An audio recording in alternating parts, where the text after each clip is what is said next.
Morning students. So இன்னைக்கு முக்கியமான நிகழ்வுகளை கரண்ட் அஃபேர்ஸாக பார்க்கலாம்.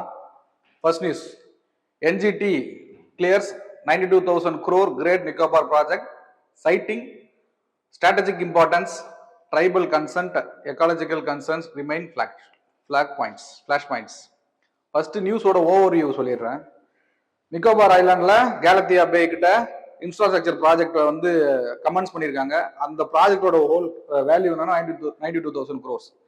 அந்த ப்ராஜெக்ட் அங்கே கொண்டு வரதுல இஷ்யூ என்னன்னா, அங்க இருக்கிற environmental concerns and tribal concerns. Tribals அங்க இருக்கிற ஷாம்ப் அண்ட் ட்ரைப்ஸை ஃபர்ஸ்ட் அங்கிருந்து வெளியேற்றணும். அண்ட் தென் அங்க வெட்டப்படுற மரங்கள், அங்க வீணாக்கப்படுற கோரல் ரீப்ஸ், இதெல்லாம் எப்படி அட்ரஸ் பண்ண போறோம் அப்படிங்கிற இஷ்யூ முன்னாடி இருக்கு. அந்த இஷ்யூவை நேஷனல் கிரீன் ட்ரிபியூனல் கிட்ட கொண்டு போனாங்க. அந்த கிரீன் ட்ரிபியூனல் வேர்டிக்ட் கொடுத்துருக்காங்க. அதுதான் நியூஸ். ஓகேவா?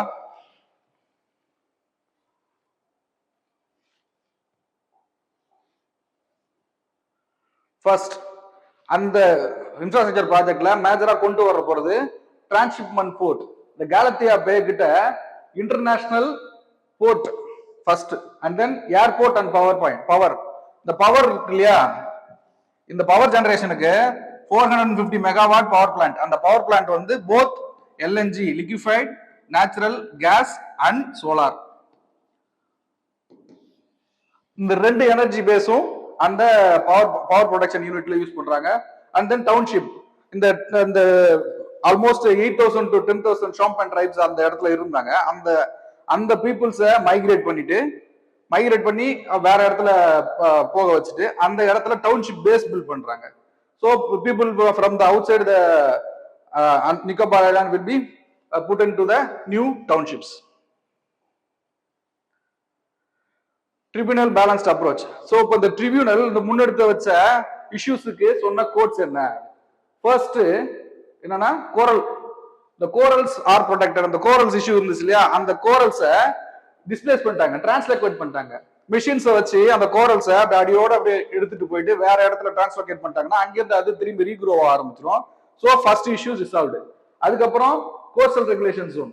இந்த கோஸ்டல் ரெகுலேஷன் ஜோனை அந்த வரையறைக்குள்ளதான் வருது.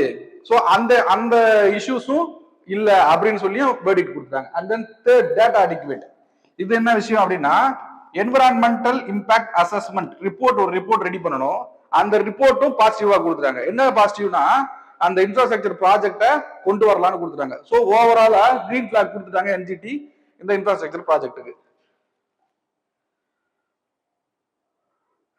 So unresolved challenges persist. அப்போ இதுக்கப்புறம் அடுத்த ஸ்டேஜஸா என்ன இருக்க முடியும்? ஃபர்ஸ்ட், NGT ஆர்டர் கொடுத்துட்டாங்க இல்லையா, அந்த ஆர்டரை அப்பீல் போகலாம், சுப்ரீம் கோர்ட்டுக்கு போகலாம். இந்த NGOs, நிறைய NGOs இருக்காங்க, யாரெல்லாம் வந்து என்விரான்மெண்டல் ஆக்டிவிஸ்ட் இந்த நேஷனல் கிரீன் ட்ரிபியூனல்ல முறையிட்டாங்களோ, they have the power to go for appeal to the Supreme Court.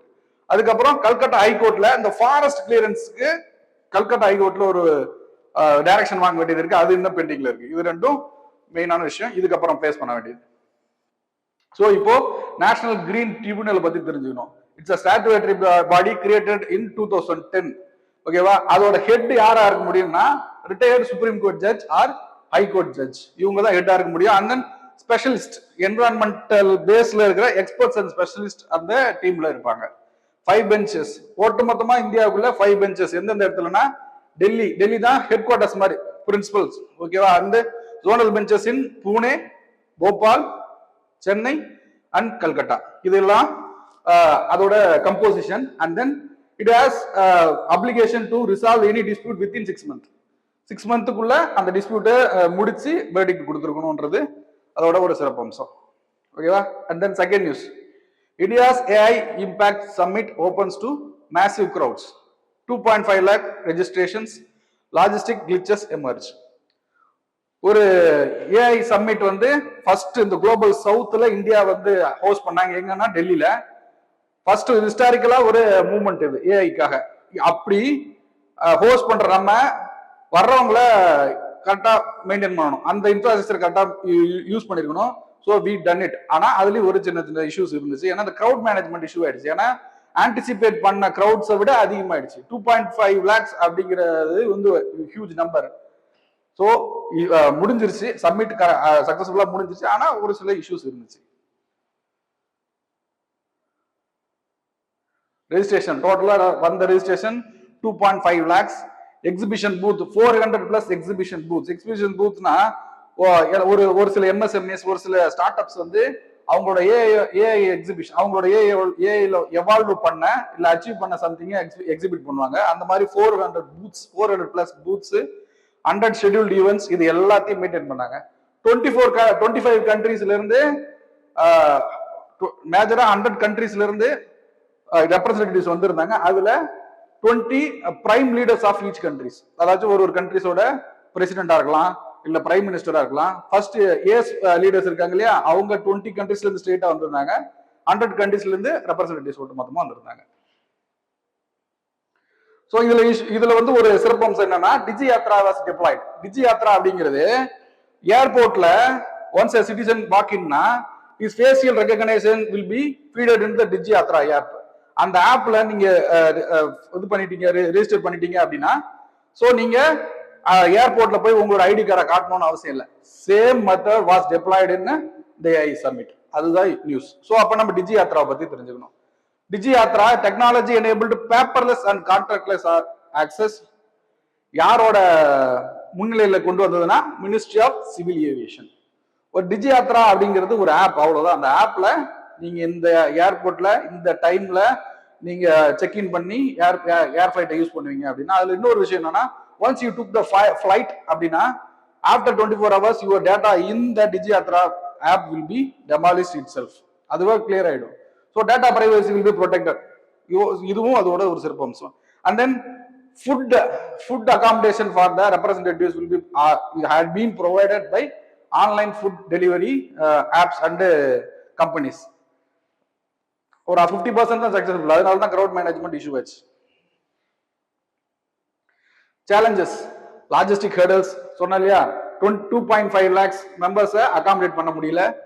பிஎம்ஸ் vision, PM வந்து மோடி வந்து நம்மளோட AI visions, AI for all அப்படிங்கிற ஒரு கோட் நம்ம வந்து நித்தி ஆயோக்ல பிளான் பண்ணியிருந்தோம்.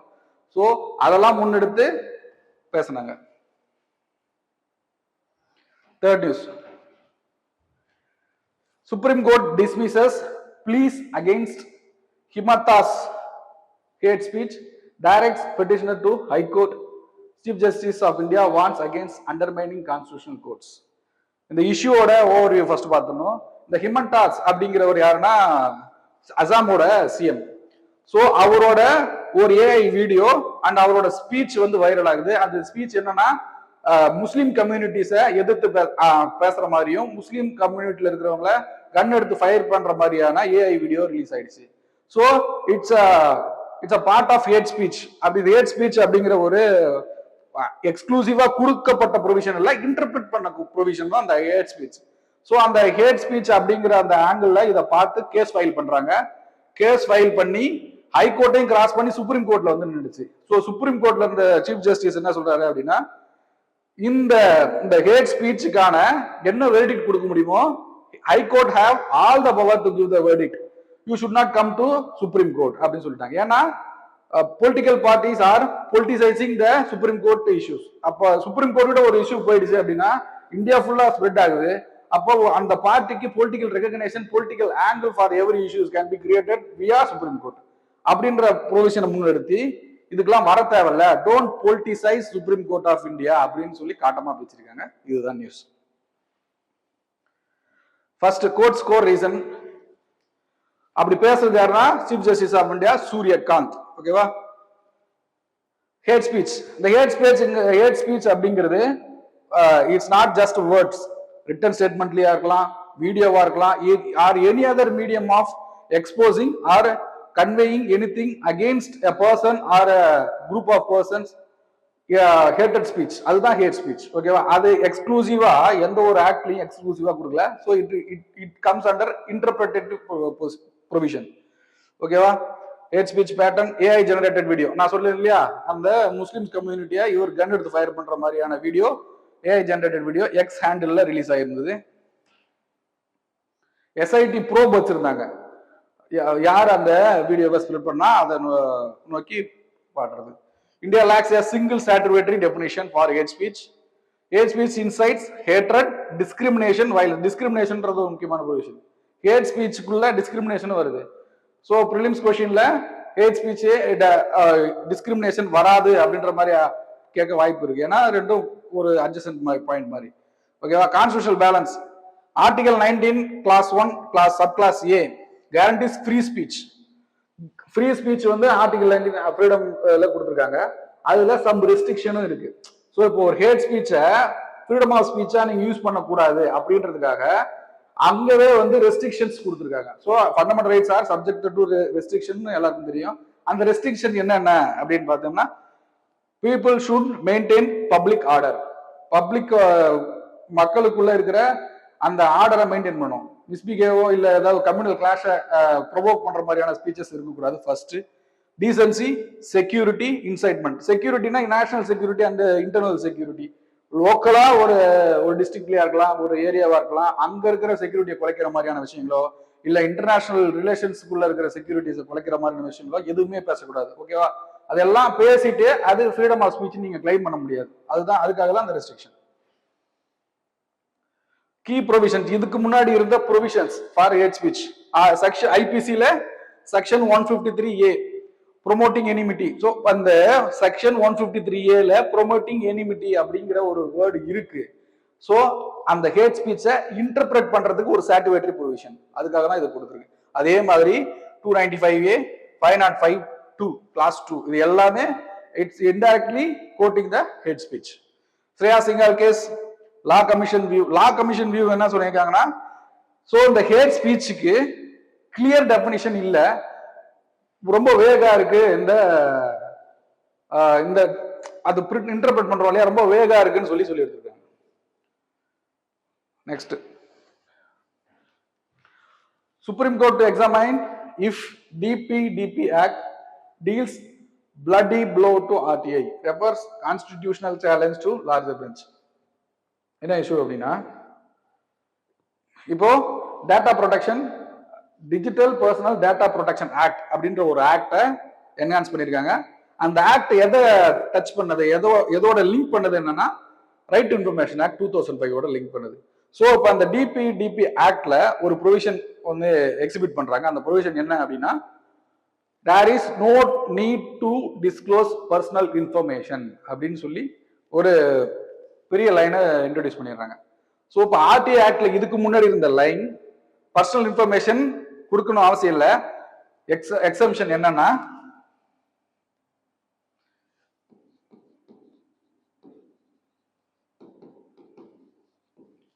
if at all it connects with public order or public interest. Larger public interest இருக்கு. ஸோ இப்போ பப்ளிக் ஆக்டிவிட்டிஸ், ஆர்டர் ஆக்டிவிட்டிஸ் இன்னும் கரெக்டா சொல்லணும் அப்படின்னா, ஒரு government official who is connected with the implementing any schemes or any order அப்படின்னா, if at all common people, large number of common people அவரோட details கேட்டிருந்தா கொடுக்கணும் அப்படிங்கிற ப்ரொவிஷன் RTI ஆக்ட்ல எக்ஸ்க்ளூசிவா கொடுத்துட்டு இருந்தது ஃபர்ஸ்ட்ல. ஆனா இப்போ இந்த DPDP ஆக்ட்ல அந்த ப்ரொவிஷனை மறைக்கிற மாதிரியான, ஷேட் பண்ற மாதிரியான there is no need to disclose personal information அப்படின்னு சொல்லிட்டாங்க. ஸோ அப்போ RTI ஆக்டோட சாராம்சம், முக்கிய சாராம்சமான இன்ஃபர்மேஷன் கேதரிங்கவே ஸ்டாப் பண்ணுது அப்படின்ற ஆங்கிள் இந்த சுப்ரீம் கோர்ட்டுக்கு முன்னாடி போயிட்டு பெட்டிஷன் போட்டிருந்தாங்க. ஸோ சுப்ரீம் கோர்ட் என்ன பண்ணிட்டாங்க, they are accepting to take this case up. Special bench form பண்ணி bench will give verdict for the issue அப்படின்னு சொல்லி கிளைம் பண்ணி முடிச்சிருக்காங்க. அண்ட் இன்ட்ரெஸ்டிங் விஷயம் என்னன்னா, இந்த கேஸ் இஸ் இன்ட்ரெஸ்டிங் அப்படின்னு சொல்லி சுப்ரீம் கோர்ட் சொல்லியிருக்கு. ஒரிஜினல் ப்ரொவிஷன் RTI ஆக்ட்ல personal information only if it had no relationship with the public activity. No relationship with public activity இல்ல அப்படின்னா நீங்க பண்ணணும் அவசியம் இல்லை, உங்க இன்ஃபர்மேஷன் டிஸ்க்ளோஸ் பண்ணணும் அவசியம் இல்லை. If you have direct connection with the public activity na you are liable to give your information if public wanted. இதுதான் ஒரிஜினல் ப்ரொவிஷன்ல இருக்குது. அமெண்ட் பண்ணது information which relates to the personal information cannot be disclosed. இப்போ இவ்வளவு explain பண்ணல, அதுதான் key arguments. Petitioner சொல்றாரு என்ன, unguided description. So அந்த RTI சாராம்சமே பர்சனல் இன்ஃபர்மேஷன் அப்படின்னா ஒருத்தவங்களோட ப்ராப்பர்ட்டிஸை கேட்கறது கூட அந்த பர்சனல் இன்ஃபர்மேஷன்ல வந்துடும். ஸோ இப்போ ஒரு கவர்மெண்ட் அத்தாரிட்டி எவ்வளவு ப்ராப்பர்ட்டி வச்சிருக்காருன்றதை கன்க்ளூட் பண்ண முடிஞ்சாதான் if he has done anything wrong with the public activities which is already done by him அப்படிங்கிற முடிவு கொண்டு முடியும். ஓகேவா? அதை தான் கன்சர்னா எடுத்து வைக்கிறாங்க. Court observation complex, slightly sensitive and really interesting. இந்த இஷ்யூவை ஒட்டுமொத்தமா இன்ட்ரெஸ்டிங் சொல்றாங்க. Current status refer to constitutional bench. பெஞ்சுக்கு ரெஃபர் பண்ணி முடிச்சிட்டாங்க. So bench will analyse the case and give verdict. Last January trade deficit widens to 3-month high of 34.68 billion ahead of US tariff relief. Issue என்ன அப்படின்னா, இப்போ இந்த trade deficit அப்படின்னா நம்மளோட import ரொம்ப அதிகமா இருக்கு, எக்ஸ்போர்ட் கம்மியா இருக்கு. இதுதான் ஆக்சுவலா இந்த ட்ரேட் டெபிசிட் அப்படிங்கிறதுக்கு ரீசன். இப்போ இந்த டேட்டா வந்தது ஜான்வரியில. அந்த ஜான்வரி வரையில நமக்கு டாரிஃப், யூஎஸ் டாரிஃப் போட்டிருந்தாங்க. அந்த டாரிஃப் ரெண்டு வகையான டாரிஃப். ஒன்னு punitive tariff and then reciprocal tariff.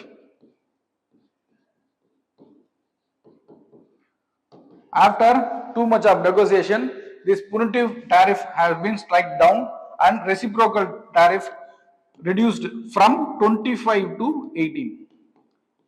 So இந்த ப்ரொவிஷன்ஸ்ல இம்போஸ் ஆக போறது ஃபெப்ரவரியில இருந்து தான். சோ இந்த பிப்ரவரியில இருந்து மார்ச், ஏப்ரல் இதுக்கப்புறம் வர்ற ரிப்போர்ட் மேபி சேஞ்ச் ஆகலாம். ஆனா இப்போ வந்திருக்க ரிப்போர்ட், அதாவது ஜான்வரி வரையிலான ரிப்போர்ட்டுக்கு ரீசன் என்னன்னா இந்த tariff first reason. And then we have high range of importing.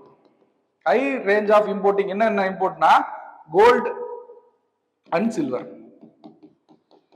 So கோல்டோட பிரைஸ் எங்க போயிடுச்சு, ஒரு பவுன் 1,40,000 வந்துருச்சு.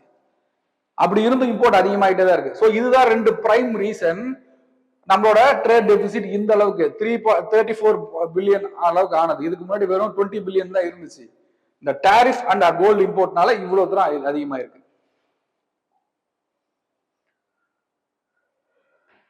மெட்டல்ஸ், ப்ரீஷியஸ் மெட்டல்ஸ் சொல்லுங்க இல்லையா, 359% சர்ஜ் கோல்டோட import, 359% surge.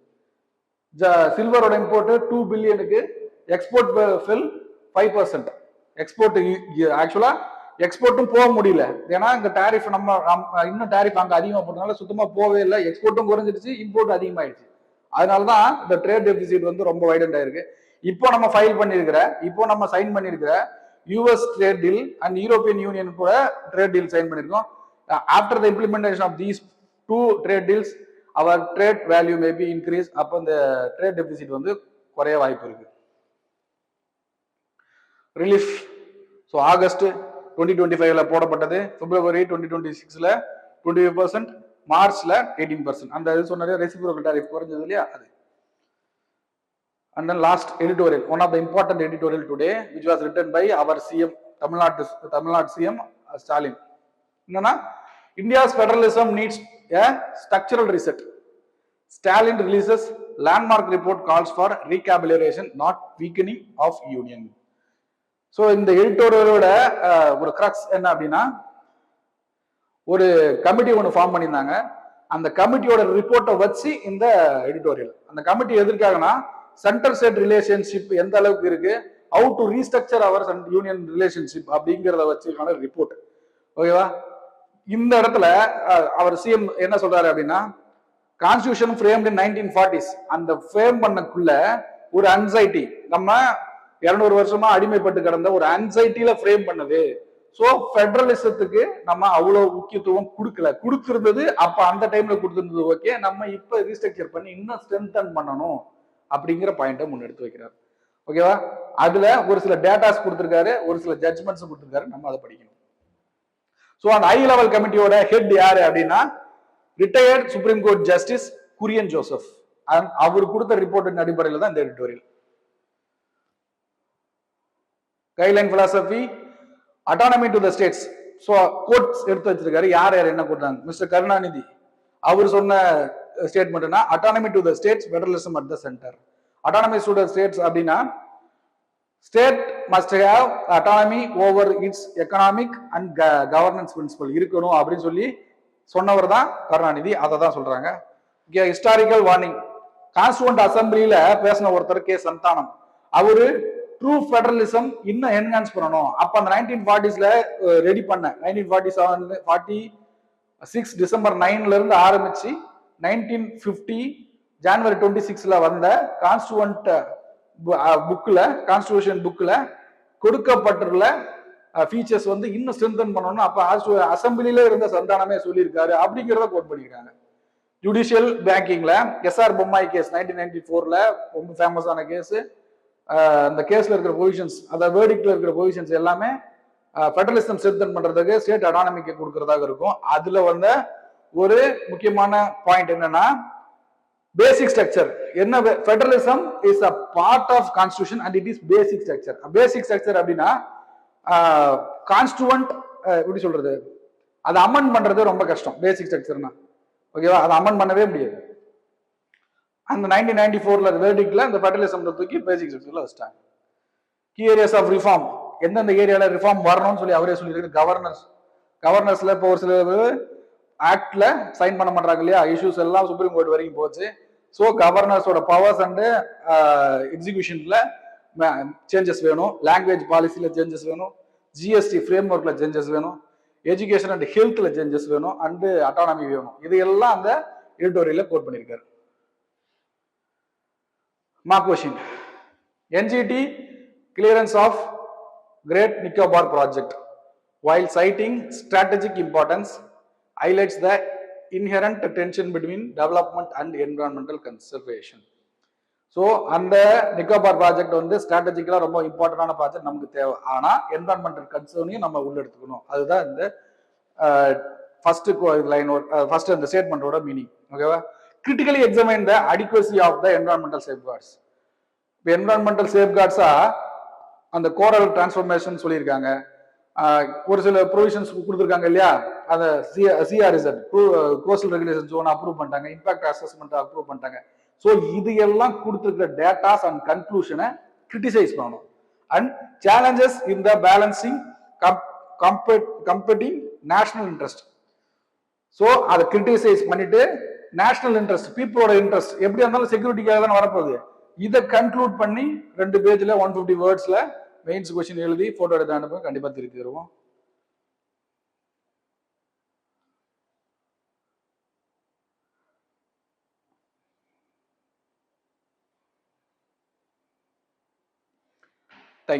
Kurukshetra, Kurukshetra, Kurukshetra, Kurukshetra, Kurukshetra, Kurukshetra.